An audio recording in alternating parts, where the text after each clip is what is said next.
काल के कासमाबाद जी रहवासियुनि टंडे आदम जे नौजवान सां गॾिजी तहफ़ुज़ लाइ सांगड़ जी अदालत पहुती।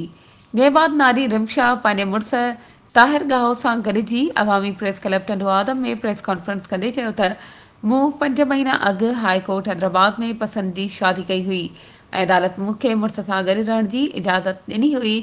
हुन चयो त हफ़्तो गुज़रण बाद मुंहिंजा माइट आया ऐं क़ुर पाक ते कसम ॾेई चयाऊं त तूं घर हल, इज़त सां तुंहिंजी रुख़सती कंदासीं।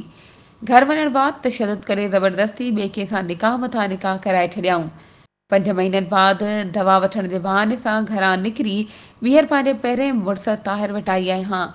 हुन चयो त मुंहिंजा माइट जान जा वेरी बणिजी विया आहिनि, मोतमार ऐं कूड़नि केसनि में फासाइण जूं धमकियूं ॾियनि पिया।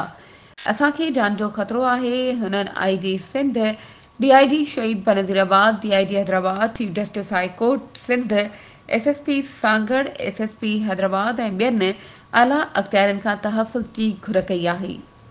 वधीक ख़बरुनि ऐं अपडेट्स जे लाइ असांजे चैनल खे सब्सक्राइब कयो ऐं हा, बेल आइकन खे प्रेस करणु न विसारिजो त जीअं असांजी हर नई अचण वारी वीडियो तव्हां ताईं पहुची